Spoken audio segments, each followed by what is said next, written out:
Hey, beautiful, pick up. I don't see any sandwich here. I didn't say sandwich, I said pick up. What you doing after work? Reggie,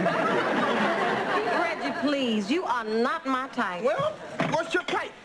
More man than you. I'll bring a friend.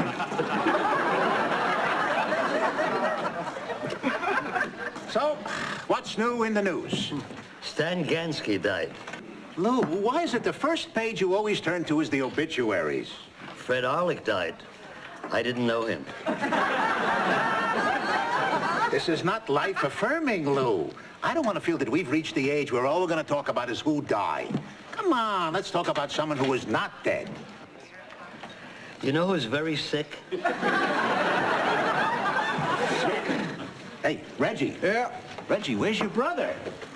You know, the lunch crowd is going to start coming in soon. I knew Mitchell wouldn't be able to adjust to this non-corporate, no secretary rubbing his feet lifestyle. I bet he put on a suit, went downtown to that old office building where he used to work. Now he's gonna walk in here and depress us all with what's become of his life. I am the happiest man on earth. You talk so much and he talks so little, and yet I gotta go with him. I went to school with my daughter. I never used to be able to do that because I had to be at work when she woke up. But this morning, we ate breakfast together, we went to school together. I watched my daughter be in the first grade. Today is the best day there could ever be. Not for Ed Plitt.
You?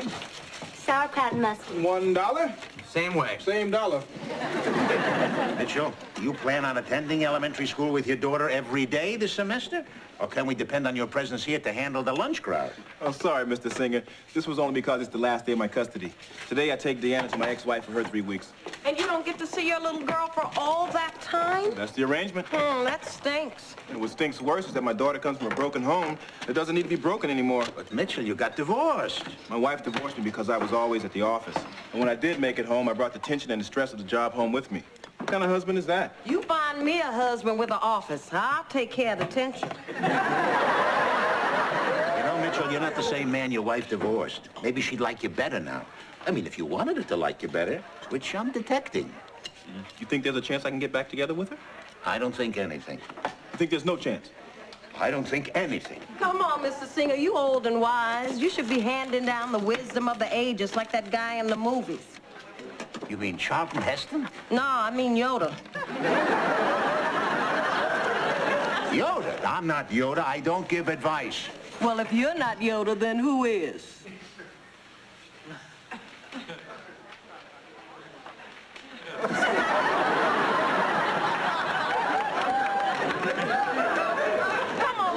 Dazzle him with your sage advice. Oh, no, I don't meddle. I don't get in the middle of other people's lives, because whenever I do, my wife yells at me. And believe me, it's not worth getting yelled at by my wife. But your wife has passed away now. Okay, this is what you're gonna do. You want your ex to see how you've changed, right? You're gonna call her and ask her to come here to pick up Deanna. Sure, then she'll see the unstressed you in your new job, with your kindly and understanding boss and your supportive co-workers, who will only be too glad to put in a happy word for you. What? You're not gonna reach that woman on the phone at this hour. Why not? It's the middle of the day. That's right. She's still asleep in her coffin. See, you got to wait till the moon comes up. She lifts up the lid and goes... Reggie, your brother is trying to put together the pieces of his shattered marriage. Put together what? Mr. Singer, getting rid of that bloodsucker was the best thing that ever happened to my brother. Do you know how difficult it is to get a vampire to go suck on somebody else? Hello, Felicity. See? He's still fond of her. Yeah, well, of course he is. All Dracula's victims stayed crazy about him throughout the whole picture. So I was thinking you could pick up Deanna here. Good. Then I'll see you this afternoon. He's still in love. He's still undead. You know, Felicity's gonna come in here and see the changes I've made in my life and know that it could be better with us. Felicity's very perceptive. That's true. You live 100,000 years, you're bound to pick up a thing or two. Thank you, Mr. Singer. You gave me good advice. I gave him good advice. My wife used to be the advice giver. Whenever I tried to offer advice, oh boy, did she let me have it, because my advice was not so good then. But I learned and I listened, and now I'm wise and I have the wisdom of the ages. And I don't have to worry about getting yelled at. You told my son to do what? What are you yelling at, Mrs. Patterson? Look, I'm telling you, there's unfinished business between your son and his ex-wife. That's right. That's who it's between, my son and his ex. Not you and not me. Hey, you talk as if we were never young. That we can't understand what they're going through? No, we cannot. Them breaking up make no more sense to me than Sonny and Cher. My guess is that you have something to say. In my day, the toughest part about a marriage was early on when you had nothing and had to struggle to stay afloat. Well, and Sonny and Cher? Oh, they changed everything. I remember when they were starting out. They sang, "I Got You, Babe," and they only had one mic between the two of them, but they were happy. Now they got this big television show, and they each got their own mics, and they start to make those snide comments about each other. And the next thing you know, it was just the Cher show, and Sonny was the mayor of Palm Springs, and Cher is running around naked on an aircraft carrier, and the whole world is gone to hell in a handbasket. And you see a natural parallel between Mitchell and Felicity and Sonny and Cher? You have to be blind not to. Okay. As soon as Mitchell got a little better job and a little better money, the marriage started to fall apart. Money should have made them comfortable. Instead, it broke them up. I never understood that. Can you fix something you don't understand? I don't know, Mrs. Patterson, but isn't it worth a try to get them back together? I don't know why married people can't just stay married forever. And I don't know why my grandbaby and Chastity Bono have to come from broken homes.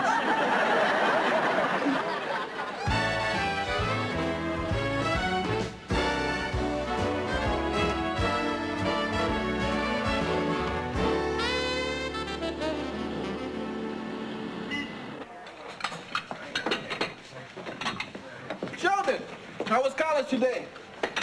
Sheldon's giving me the benefits of college I never had. Presently, we're discussing the great masters of 19th century art.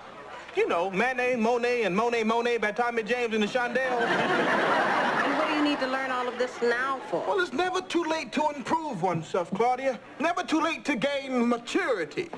Ooh, Shelley, with a girl, you howl.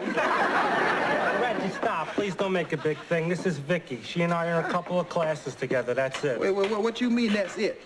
I'll fix that. Oh, no. So, you like Shelley, huh? Well, we have the same major. Yeah, well, let me give you some major information. See, you are here at exactly the right time because Shelley's in between relationships at the moment. See, his last relationship being he never had one. And his next relationship being you it. Reggie, please, don't help me. See? Shelley and I, we help each other. See, he shares his knowledge of higher education, and I share my knowledge of how to handle women. Reggie, I've been waiting 5 years on 2 pastrami's. Now get your behind that meat slicer. Watch me handle this. Yes, ma'am. You like Shelton, huh? Claudia? Huh? Oh, I'll get y'all some sandwiches. Vicky, this is my Uncle Nathan, who I'm sure won't ask you any personal questions. So, you Jewish?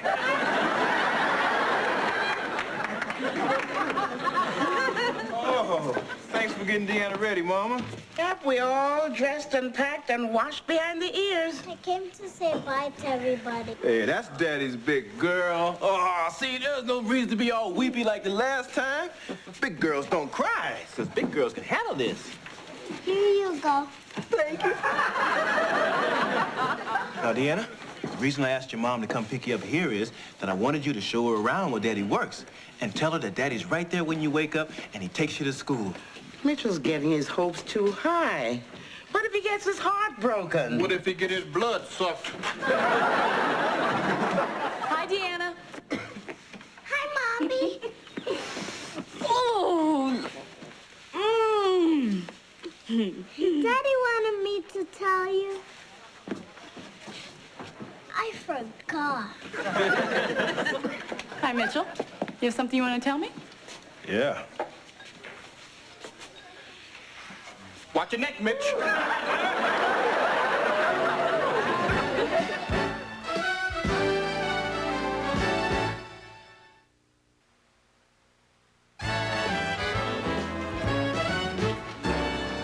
Oh, now look at him. He got that undead look in his eyes again. We lost him for another 1,000 years. What was that? That was hello. That's hello? We're not going to get into how you've been in front of all these strangers, are we? These aren't strangers. These are the people I work with now. Nathan Singer. But you can call me kindly understanding, marriage and family-loving Uncle Nate. Hello, Felicity. Hi, Mom. Mrs. Patterson? And how are you coping, sweetheart? You know, trying to keep busy. Bad news for the warm-blooded around town. Hello, Reggie. Hello, bad woman.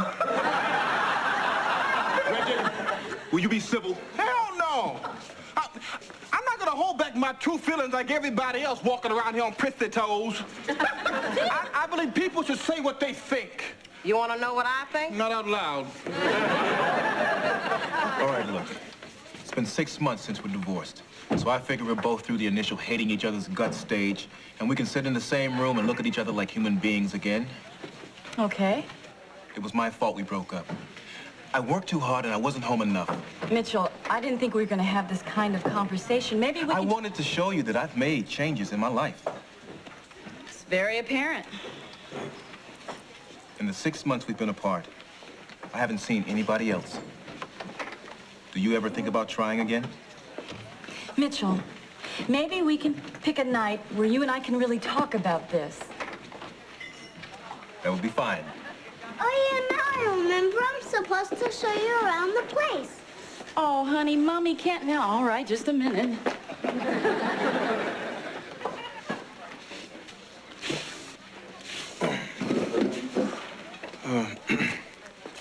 She said she wants to talk about it.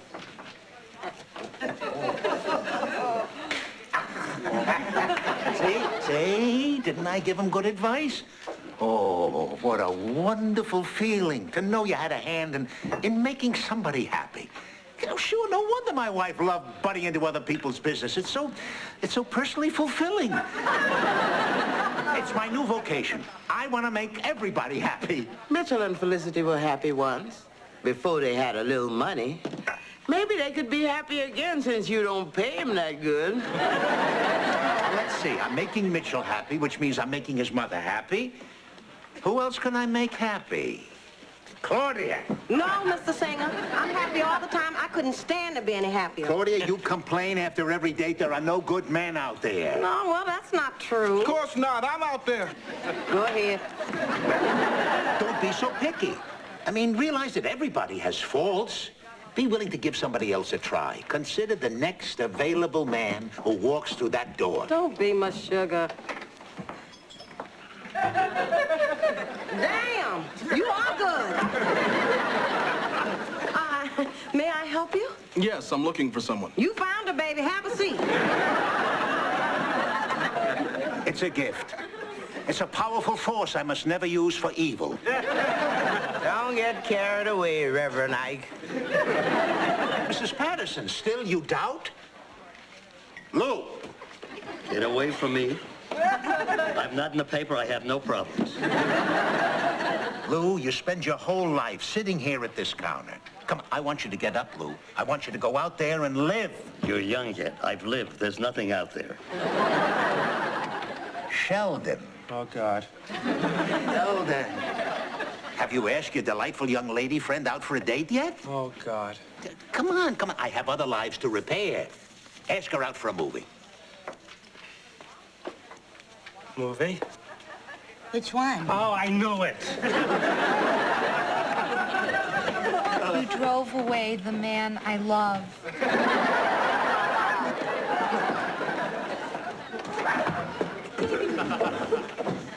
Okay, I got one strike against me, but I'm still doing great over there. You must be pulling my currently available leg. A telephone in your briefcase? Well, how else are my people supposed to reach me? You got people? Lots of people. All right, let's stop right here. And before I find out anything else wonderful about you, tell me if one of them people you got is a girlfriend. About to become my fiancé if I have anything to say about it.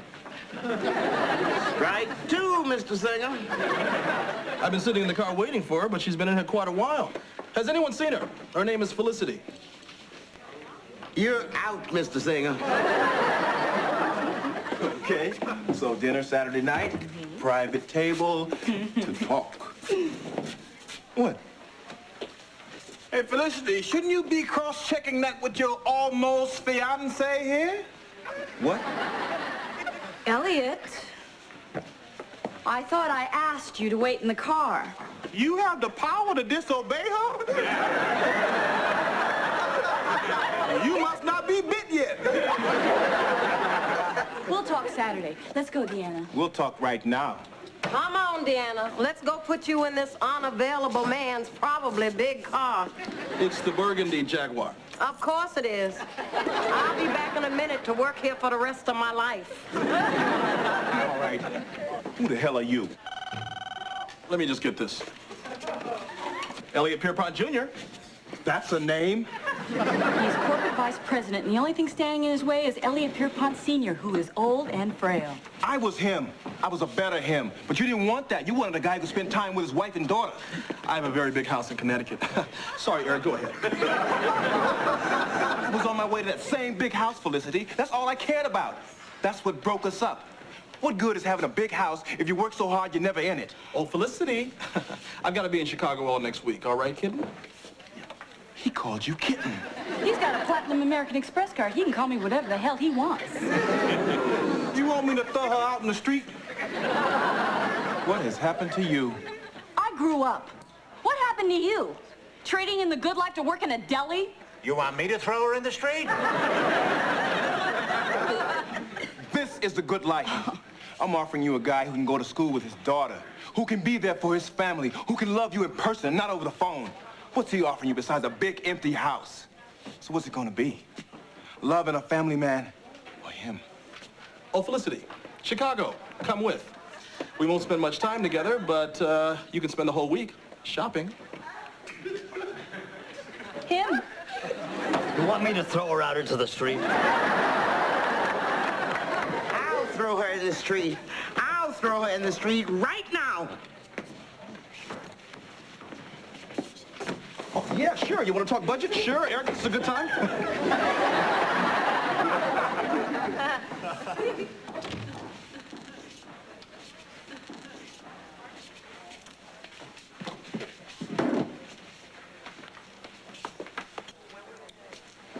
Mitchell's in need of some good advice, Mr. Singer. I have retired from the advice-giving business. But perhaps he has a brother somewhere.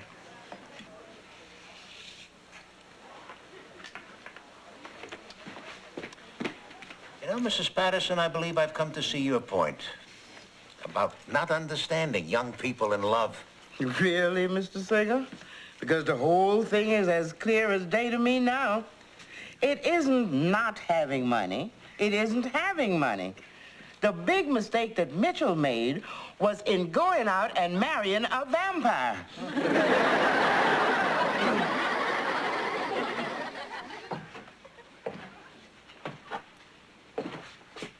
I was wrong. I want the house and the car. Oh, well, let's see you in a crazy state of mind. So why don't I just sit here and keep you away from sharp objects, huh? I'm gonna quit this job. I'm gonna find me a heart attack job on some 40th floor somewhere. I'm gonna spend all my money on a big house with structural flaws and radon gas. I'm gonna marry me another vampire woman and drop dead in the middle of the floor while she's having an affair with the Roto-Rooter man. It's the American dream. I want it. This deli job is the best thing that ever happened to you. It's gonna turn you normal. You're gonna live a good, happy, healthy, long life. The hell with that. I want the Jag. And you blue collar now, you better look at a Ford Fiesta. Blue collar? Yeah, baby. You gonna join the bowling league and go to the demolition derby. Oh, good. We can do that. But before we do, take that hammer and crush my skull. Your life has just begun. You're real folk now. You're gonna shop at the Home Depot. Kill me. But most of all, you'll have more time to spend with your daughter. I'll have time to spend with my daughter. And that's all that's important. Maybe that's good. Maybe that's great. Maybe we can stand on the corner and whistle at women. I have a brother.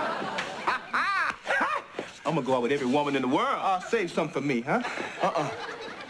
We in competition now. What? Claudia. Now what the hell have I done?